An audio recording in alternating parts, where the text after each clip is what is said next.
My husband cheated while I was home with our newborn. Now he has HIV and his family says I should take care of him. I'm 32, he's 35, we'll call him Dale. We've been married for 6 years, together for 8. We have 2 kids, our daughter Emily just turned 3, and our son Sean is barely 2 months old. And let me be real with you, I'm still bleeding here and there, my hormones are all over the damn place, and I'm running on maybe 2 hours of broken sleep at a time. Most of the baby care has landed squarely on me. Dale's excuse? He says he's trying to give me space, or that the constant crying gets to him. What that really means is he's been glued to his video games with his noise-canceling headphones or conveniently finds errands to run the second things get hard. He always has somewhere else to be. Back before all this, what feels like a whole lifetime ago, Dale wasn't exactly father of the year, but he was passable. Not the nurturing type, but I thought he was solid. He had a steady job, paid his part of the bills, made me laugh sometimes. I truly believed I had chosen a decent man to build a life with. God, I was so wrong. There were signs, I guess. He always leaned toward selfishness. Didn't really help much around the house. But I covered for him without a second thought. I told myself that's what a good partner does, picks up the slack when the other one falls short. But looking back, I was just enabling him. I was carrying the load while he coasted. Pregnancy with Sean was brutal. I had nonstop morning sickness well into month 5. Then I got hit with sciatica so bad I could barely make it to the bathroom without crying. Labor was long and complicated, I was this close to needing a C-section. And then, when you think the worst is over, you come home with a screaming newborn and a toddler who's suddenly feeling displaced. Your body feels like it's been chewed up and spit out. I was absolutely wrecked, physically and emotionally, and completely on my own. Dale? He'd glance at me with a sympathetic face, pat my shoulder, and say, "You're doing amazing, babe." Then he'd disappear back into whatever distraction he found for the day. About 6 weeks after I gave birth, he casually drops this bomb. He's going out of town for a bachelor party. 3 days. Out of state. His college buddy Scott is getting married, and he's the best man. I just stared at him like, are you freaking kidding me? I hadn't had more than 2 consecutive hours of sleep in over a month. I was running on fumes, covered in spit up, and Emily was acting out every 5 minutes because her world had been turned upside down. And this man wants to go party? He said, "Come on, babe, it's Scott's bachelor weekend. It's been in the works for months." And I was like, yeah. So was our son. I was pregnant for 9 months. I could have used some planning too. He brushed me off, said his mom could come help and that I'd be fine. "It's just a few days. I need this." "I'm stressed too," he said. Stressed? From what exactly? Dodging diaper changes? I wanted to lose it on him, but I was too damn tired to even argue properly. His mom did show up once while he was gone, but honestly, she just made it worse. Criticized the mess, told me I was spoiling Sean by picking him up too often, and then left like she'd done her duty. When Dale came home, he acted like everything was great. Said he missed us, gave me a quick hug, but something felt off. He was glued to his phone more than usual, always keeping the screen face down, pulling it away when I got close. If I asked about the trip, he got snappy. "It was just the guys having fun, babe. You wouldn't understand." He started acting cold whenever I got emotional, which happened often because, hello, newborn baby and zero rest. Anytime I brought up how overwhelmed I was, he'd roll his eyes and mutter something like, "Can't I just have a little peace when I get home?" Then came the nitpicking. He'd complained that the house was messy, even though he wasn't lifting a finger. Or that dinner wasn't what he felt like eating. Told me I was letting myself go. This coming from a guy whose biggest effort in parenting was turning up the volume on his headset to drown out the crying. But what really made my skin crawl was how protective he became over his phone. He wouldn't even leave it on the table anymore, took it to the bathroom, even while showering. One night, I asked point blank, "Is there something on your phone you don't want me to see?" He acted insulted. "What kind of question is that?" "Of course not." So I said, "Then hand it over." And he goes, "No. That's my privacy. Why are you being so paranoid?" He told me I was overreacting. Blamed my hormones. Said I needed to relax. Classic gaslighting. He flipped it on me so hard I actually started wondering if I was imagining things. Maybe the sleep deprivation was messing with my head. 2 weeks later, I got a message request on Facebook. It was from a woman I didn't know. All it said was, "You should probably see this." Attached was a photo. It was Dale. In a nightclub. Lights flashing, music blasting. His arms were wrapped around some blonde woman, and his face was buried in her neck. Her hands were gripping his ass. They weren't just dancing, they were dry humping in public. I recognized the shirt he was wearing. I had bought it for his birthday. Turns out, The woman who messaged me was dating one of the guys from the bachelor party. Her boyfriend had shown her the photos while drunk, and she felt I deserved to know. One of Dale's own friends had taken the shot. That night, after Emily was asleep and Sean was finally down, I walked up to Dale, who was back on the couch with his headset on, gaming like nothing had changed. I stood in front of him until he noticed me. He pulled off his headphones. "What's up?" I didn't say a word. I just airdropped the photo to his phone and waited. I watched the confusion on his face twist into shock, then guilt. His whole expression crumpled. He looked up at me, eyes wide, and asked, "Where did you get that?" I said, "Does it really matter? Is that you?" He stuttered something useless. I kept pushing. "Is that some random chick you were grinding on while I was home covered in spit up and falling apart?" He said, "It's not what it looks like. We were drunk. It was just dancing." I snapped, "Dancing? You looked like you were ready to hook up with her right there on the floor. What happened after that?" He went quiet. Just stared at the floor. "Did you sleep with her?" I asked. He didn't say a thing. "Did you sleep with her?" I yelled. Finally, he mumbled, "Yes." "Okay?" "Yes. I was drunk. It was a mistake. It meant nothing. A mistake. Nothing. While I was recovering from childbirth and trying to keep our children alive?" I said, "You lied to my face for weeks. You made me feel like I was crazy. You watched me break down every day, and said nothing." He goes, "I didn't want to hurt you." And I snapped, "Well, guess what? You did. And you did it spectacularly." The fight that followed was ugly. He blamed the booze. His friends. Even me, for being distant since the baby. I saw red. I was yelling, sobbing. At one point he reached out and tried to grab my arm to calm me down. I slapped his hand away so hard it stung. I didn't sleep a minute that night. I just sat on the nursery floor holding Sean, staring at the baby monitor, watching Emily breathe. I kept thinking, this is it. This is the moment my entire life imploded. The man I married, the father of my kids, was a liar, a cheater, and the kind of coward who tried to hide behind excuses. The next morning, I started packing. Dale followed me from room to room, crying, begging, "Please don't do this. We can fix it. I'll do anything." I looked at him and said, "No, Dale. You did this. You broke everything. I can't even look at you." He kept trying to plead his case. Still thought he could talk his way out of it like usual. I called my sister in tears and told her I needed to come stay with her. She didn't hesitate, just said, "I'm on my way." Getting everything packed for myself, a toddler, and a newborn was chaos. Dale kept hovering, either trying to help and getting in the way, or yelling that I was blowing things out of proportion and ruining our family. My sister showed up like a damn lifeline. Took one look at my face, then one look at Dale, and started loading bags into her car without saying a word. She didn't even acknowledge him. That silence said more than any shouting ever could. The last thing I saw before I got in the car was Dale standing in the doorway, looking completely broken and frankly, pathetic. The first few weeks after I left were a complete blur. My sister's place isn't big, 2 bedrooms, 1 bathroom, but she made space for me, Emily, and Sean like it was no trouble at all. I cried constantly. Some days I was numb, some days I was furious, and on the worst days, I was both. Trying to breastfeed a newborn while your body is tied in knots from stress? That's its own brand of torture. Emily was confused. She kept asking where her daddy was, and every time, it crushed me all over again. I didn't know what to say to her. I still don't. Once the initial shock wore off, my parents were supportive in their own way. Mostly by dragging Dale's name through the mud, which honestly helped a little. I wasn't ready for sympathy yet. I needed someone to be angry with me. I cut off all contact with Dale right after I left. For a while, he spammed my phone texts, calls, voicemails. The messages bounced between desperate apologies and manipulative guilt trips. One minute it was, "I love you, please come home." The next it was, "You're being cruel and keeping my kids from me."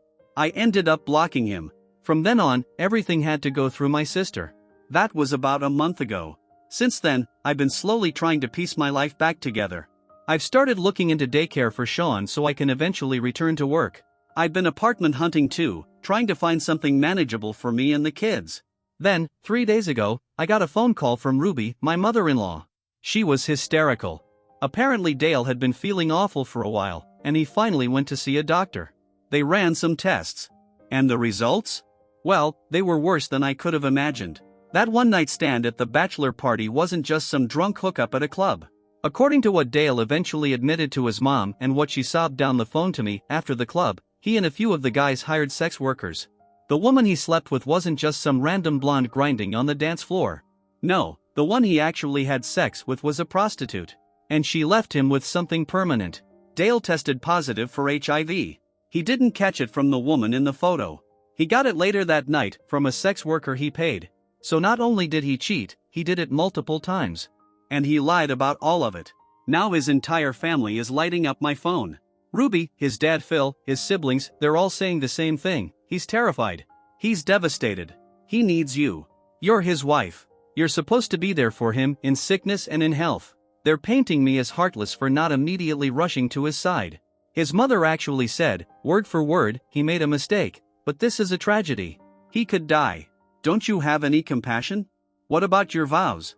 I told her, as calmly as I could, that my vows didn't include sacrificing my health, my mental state, and the safety of my children for a man who chose to lie, cheat, and expose me to a potentially deadly disease.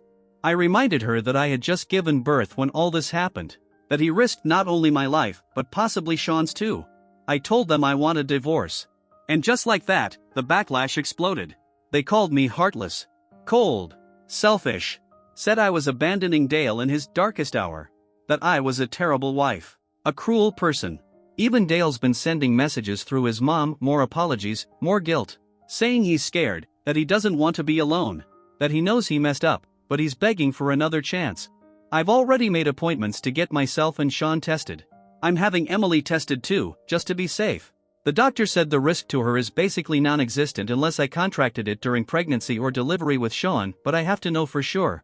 The thought that I could have unknowingly passed something to my son makes me physically sick. I haven't told Dale or his family that part yet. I want to wait until I know for certain. I'm trying to stand firm in my decision, but the pressure from his family is intense. They're relentless. And sometimes, I catch myself wondering if I'm doing the right thing. But then I remind myself, this isn't just cheating. This isn't just a betrayal. This is reckless, life-altering deception. This man didn't just break our marriage. He endangered all of us. So, am I the monster for refusing to go back and take care of my HIV-positive husband, who cheated on me with multiple people, including a prostitute, lied to me for weeks, gaslit me into thinking I was crazy, and only told the truth because he got a diagnosis he couldn't hide? I needed to know if I was seeing things clearly. Update 1. Wow. Honestly, I didn't expect this. When I posted that rant a week ago, I was in a full-blown emotional storm, angry, scared, heartbroken. I was half expecting to be called a cold-hearted bitch. But instead, the support poured in. I read every single comment, even the tough love ones. And while some were hard to hear, they helped. A lot of you gave me clarity, or maybe just reinforced what I already knew but didn't feel strong enough to stick to because of all the noise coming from his family. To answer a few of the most common questions. Yes, Dale and I have 2 children. Emily is 3, Sean is just shy of 3 months now. And yes, the woman who sent me that photo? She's the girlfriend of one of the guys at the bachelor party. I don't know why he took the picture, or what his intentions were, but I'm weirdly thankful he did. Some small part of me is grateful for that moment of truth. Timeline-wise, Dale went to the bachelor party in mid-March. I found out about the cheating, the club photo, mid-April. That's when I left. Then at the end of April, maybe early May, I found out about the HIV diagnosis and the prostitute. Did I have any clue he was capable of something like this? No. Not even close. Sure, in hindsight, I can point to red flags, little signs of selfishness, immaturity, but never in a million years did I think I'd be dealing with a man who would pay for sex behind my back and lie about an STD that could have hurt our kids. A lot of people rightfully told me to get tested ASAP. That was already in the works before I even posted. But the fear was eating me alive. The waiting was unbearable. Every ache, every random itch, I thought it was a symptom. I became obsessed. My sister had to physically stop me from Googling things at 3 a.m. Many of you also mentioned getting legal help. I've already started down that path too. I had my first meeting with a divorce lawyer last week. She listened to everything, and while she looked horrified, she stayed professional. We've started the paperwork. She also advised that I document everything and push all communication through her from this point on. As for Dale's family, I haven't told them about the testing yet. I wanted to wait until I had results. But my sister did call Ruby. My lawyer suggested we treat it as a kind of soft cease and desist, basically letting them know that legal proceedings are underway, and the harassment needs to stop immediately. My sister's way calmer than I am in these situations, and thank God for that. She just laid it out, plain and simple. I don't think I've ever felt more nervous than I did waiting for those test results, and here's how everything played out. 1. The test results. All negative. Every single one. Me, Sean, and Emily, we all tested negative for HIV and everything else they screened for. The moment the doctor told me, I just broke down sobbing in her office. It was like this giant, crushing weight I didn't even realize I'd been holding suddenly lifted off my chest. 2. The in-laws' reaction. As expected? Awful. After my sister called to deliver the message that legal proceedings had begun, my mother-in-law, Ruby, somehow got a hold of my new temporary number. I'm guessing someone in the family gave it to her out of guilt or pressure. She left me a voicemail that could curdle milk. Ruby said, "So that's it, then? He gets a terrifying diagnosis and you just toss him aside like trash? After he gave you a home and children? You're a cold, vindictive woman. I hope you're satisfied when he's alone and suffering. This'll be on your conscience. He's your husband." I played the voicemail for my lawyer. She raised an eyebrow and calmly said, "Save that." The rest of Dale's family went radio silent for a bit after that, probably regrouping to figure out new ways to label me heartless. 3. Dale's reaction. He's tried to reach out again, mostly through mutual contacts since he's still blocked on everything. The messages are pathetic now. Stuff like, "I'm so glad you're okay. I'm sorry I scared you. Can we just talk? I need you." Need me? For what? To help him manage side effects? To be his emotional punching bag again? Or maybe to change his adult diapers down the road? No. Hard pass. My lawyer is sending him the official separation agreement and divorce paperwork next week. So that's where things stand. The test results brought huge relief. Now I'm bracing myself for the divorce process, which I know won't be pretty. His family will try to drag my name through every puddle they can find. He'll probably play the sympathy card, paint himself as the poor sick man whose wife abandoned him. But I have the kids. I have our health. And I've got a damn good lawyer. Thank you, seriously, for listening. It meant more than I can explain.